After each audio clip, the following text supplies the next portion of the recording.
सबसे आम बीमारी है। यह हर उम्र के लोगों में पाई जा सकती है, परंतु बच्चों और गर्भवती महिलाओं में ये कुछ ज़्यादा ही पाई जाती है। ऐसा सर्वे में पाया गया है कि लगभग 4 में से 3 बच्चे अनीमिया से ग्रसित हैं। उनमें खून की कमी है, खास तौर पे लोहे की कमी के कारण जो अनीमिया होता है, आयरन डेफिशिएंसी अनीमिया, वह तो बहुत ही ज़्यादा कॉमन है। यहाँ तक कि हरियाणा जैसी स्टेट जो कि हम समृद्ध स्टेट मानते हैं, वहाँ पे भी लगभग 75% बच्चे जो टीनेज ग्रुप के हैं, वो अनीमिया से ग्रसित हैं। तो ये हमारे लिए बहुत ही चिंता का विषय है। इसीलिए आईएपी यानी कि इंडियन अकेडमी ऑफ पीडियाट्रिक्स की तरफ से हमने विषय लिया है कि इस बार अनीमिया के बारे में हम काम करें और लोगों में जागरूकता फैलाएं। तो ये आंकड़े हर साल इकट्ठे किए जाते हैं। एक एनएफएचएस सर्वे है जो हर 4 साल में होता है, नेशनल फैमिली हेल्थ सर्वे। तो उसमें जो ये आंकड़े दिखाए गए तो ये काफ़ी गंभीर हैं। अभी जो लेटेस्ट सर्वे हुआ था 2020 के बाद, उसमें ये पाया गया कि लगभग 75 से 80% बच्चे जो है अलग अलग एज ग्रुप में, 5 साल के बच्चों में, 10 साल तक के बच्चों में, फिर 14 साल तक के बच्चों में, ये नंबर लगभग 75 से 80% तक जा रहा था गर्भवती महिलाओं में। ये बहुत ही चिंता का विषय है कि अगर 4 में से 3 लोगों में खून नॉर्मल हीमोग्लोबिन के जो लेवल है, स्टैंडर्ड्स है, उनसे कम पाया जा रहा है, तो जल्दी हमें कुछ करना चाहिए। तो कारण बहुत ही ज़रूरी है जानने, ताकि उनका निदान किया जा सके। कारण के अंदर जो 2 चीज़ें हैं, एक तो एज वाइज हम देख सकते हैं। तो ऐसा पाया गया है कि जो छोटे बच्चे हैं, जैसे कि 1 साल, 1.5 साल तक के बच्चे, उनमें दूध के ऊपर ज़्यादा डिपेंडेंट रहना ही सबसे बड़ा कारण हो गया है। जो हम बच्चों को बड़े होते हैं, तो 6 महीने के बाद बोलते हैं कि उनको ऊपर का पोषक आहार शुरू करना चाहिए, जिसे कॉम्प्लीमेंट्री फीडिंग भी बोलते हैं। परंतु बच्चे 6 महीने के बाद भी 8 महीने के हो गए हैं, 1 साल के हो गए हैं, परंतु माँ-बाप अभी भी उनको सिर्फ़ दूध पे ही पाल रहे हैं। जिसके कारण, क्योंकि दूध में आयरन नहीं होता, तो जब बच्चा 6 महीने की उम्र क्रॉस कर लेता है, तो अगर ऊपर आहार नहीं मिलेगा उसे, तो ऐसे में उसे खून की कमी के लक्षण आने शुरू हो जाएँगे। दूसरा, जो मदर प्रेग्नेंट थी, जिनके बच्चे डिलीवर हुए थे, पैदा हुए थे, उन मदर में अगर खून की कमी है, माँओं में, तो फिर आगे वो बच्चों में भी आयरन के जो स्टोर हैं, जो उनके गर्भ के रिज़र्व हैं, वो कम होते हैं। जिसके कारण ऐसा पाया जाता है कि जब ये बच्चे बड़े हो रहे होते हैं, तो इनको कम रिज़र्व होने के कारण जल्दी ही खून की कमी शुरू हो जाती है। देखो हमारे पास बच्चे एनीमिया के आते हैं, तो हम तुमको ये कहते हैं भाई अपने जो होममेड लोकली अवेलेबल जो चीज है तुम्हारी वो, जैसे गुड़ हर जगह मिल जाता है, ये चने मिल जाते हैं, भोगड़े बोलते हैं जैसे गांव में पहले। भाई अगर आप आदमी भोगड़े खाए, चने खाए, ये बरसात के दिनों में चौड़ाई, अब सर्दियों में बथुआ, मूली के पत्ते, आलू के पत्ते, अगर ये खाएगा, हरी सब्जी खाएगा, तो बच्चा एनीमिया होएगा ही नहीं, फैमिली में भी नहीं होगा। ये हम ये बताते हैं। मैं तो मोस्टली बच्चों को जो फैमिली आती है पूछती है, तो ये राय तो देता हूँ भी तुम भोगड़े खा सकते हो, चने खा सकते हो, और दूसरा ये हरी सब्जी है, बथुआ है, चौलाई है, इनकी सब्जी। लेकिन आज के जो फैमिली है वो दे के राजी नहीं है।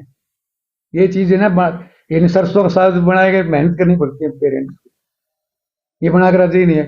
खुद होममेड ले आते हैं या बस फोन कर दिया। देखो खाना तो बदलना पड़ेगा डाइट। और दूसरी डॉक्टर साहब ने बताया था कि दूध, दूध सबसे ज्यादा कल्प्रिट है। हर बच्चे को क्या करती है माँ, बोतल पिला दी, या अपना दूध 12 महीने तक, 14, ठीक है दूध पिलाओ 12 महीने, अगर मदर पिला रही है तो वेलकम, बहुत बढ़िया बात है। लेकिन उसके 6 महीने के बाद, 6 या 7 महीने के बाद ऊपर की डाइट देनी बहुत जरूरी है, कॉम्प्लीमेंट्री फूड, जैसे जो डॉक्टर साहब ने बताया। अगर हम हरी सब्जी नहीं खिलाएंगे, कॉम्प्लीमेंट्री खाना नहीं देंगे, तो कैसे बात बनेगी। पहले हम दाल मिला, घर में आपको ध्यान होगा, बड़े जब हम, मेरे को अच्छी तरह याद है बचपन में हमारे घर में डेली दाल बनती थी एक समय। तो सब्जी और दाल क्या था कि भी कॉम्बिनेशन हो जाता है, दाल में प्रोटीन ज्यादा होते हैं, तो ये कॉम्प्लीमेंट्री फूड था पहले। बूढ़े बुजुर्ग ये सारे हरी सब्जी खाते थे, यही है। तो अभी हम यही कहते हैं भाई, जैसे ही 7 महीने का होगा, दलिया दो, खिचड़ी दो, चावल खिलाओ, हरी सब्जी दो। ये किस लिए सर, इसीलिए है जो है that is decreasing day by day, कि मॉडर्न ट्रेंड है। हाँ, जो है माताएं जो है बच्चों को दूध नहीं पिलाना चाहती, ज्यादातर नौकरी, जितना जल्दी ऊपर का दूध शुरू किया जाता है, उतना ही एनीमिया के चांसेस बढ़ जाते हैं। क्योंकि माताएं 6 महीने तक माँ का दूध पिलाएं और बाद में भी पिलाते रहें, 2 साल तक पिला सकती, 2 साल तक माँ दूध पिलाए, 6 महीने के बाद जो है फीडिंग शुरू कर दे, तो एनीमिया के चांसेस काफी कम हो जाते हैं। फिर ये एक भी जो रिपीटेड इन्फेक्शन हैं, बच्चे बार बार बीमार हैं, रिपीटेड इन्फेक्शन से भी जो है खासकर जो है पेट के दस्त लग गए, खूनी दस्त लग गए, या बच्चे को निमोनिया हो गया, बार बार बच्चा बीमार हो गया, उससे भी जो है बच्चे की जो ग्रोथ जो है कम होती है, हीमोग्लोबिन भी कम हो जाता है। बस ये विशेष साइकिल है, एनीमिया होगा, बार बार बीमार होगा, बार बार बीमार होगा और ज्यादा खून कम होगा। ये तो ये जो हमारी डाइट है वो हमारा पैटर्न ऐसा है, जैसे नॉन वेजिटेरियन डाइट। तो वेजिटेरियन डाइट मैं नॉन वेजिटेरियन प्रमोट नहीं करूंगा, बाकी वेजिटेरियन डाइट की एक चीज का कॉज है, क्योंकि छोटे बच्चों को जो है फिर वो वेजिटेरियन डाइट जो है पेरेंट्स दे नहीं पाते। भाई हरी पत्ते वाली सब्जियां वो देनी चाहिए। अब जो है छोटे बच्चों को 6 महीने के 8 महीने के उनको हरी पत्ते वाली सब्जी देना बड़ा मुश्किल सा काम है। वे अगर सूप बनाएं, पालक सूप बनाएं और फिर सूप बनाएं, उस तरह से दें। अदरवाइज देखेंगे यदि फॉरेन कंट्रीज हैं, यूएसए है, यूके है, वहाँ इतना एनीमिया नहीं है, क्योंकि वहाँ नॉन वेजिटेरियन डाइट है। वो छोटेपन से ही सूप शुरू कर देते हैं, नॉन वेजिटेरियन सूप शुरू कर देते हैं, तो उसमें आयरन का स्टोर ज़्यादा होता है। तो ये अपनी डाइट भी कुछ वेजिटेरियन डाइट भी कुछ हद तक ब्लेम कर सकते हैं। और बाकी वेजिटेरियन डाइट शुरू जल्दी नहीं करती। हरे पत्ते वाली सब्जियां, फ्रूट्स हैं, वो जो है बच्चों को कम खिलाई जाती है। ये का हम ज्यादातर ये देखते हैं, जिन माँ बाप को बच्चों के लिए बताया जाएगा आप आयरन कैल्शियम वो देना नहीं चाहते, सप्लीमेंट नहीं करना चाहते। अनार का ऐसा रिवाज चल पड़ा है कि अनार खाने से बहुत खून बढ़ता है, जबकि हमें नहीं लगता कि अनार खाने से जितना महंगा फल होगा उतना खून ज्यादा ज्यादा बढ़ेगा, जबकि ये सच्चाई नहीं है। हरी सब्जी, घिया, तोरी, पालक, मेथी ये खिला के कोई खुश नहीं है, अनार खिला के सारे खुश हैं, जिससे कोई फायदा नहीं है। अच्छा, अनार में मतलब खून का कुछ मतलब ये उतना आयरन नहीं होता जितना लोग सोचते हैं। गलतफहमी है लोगों को तो भाई महंगी फल।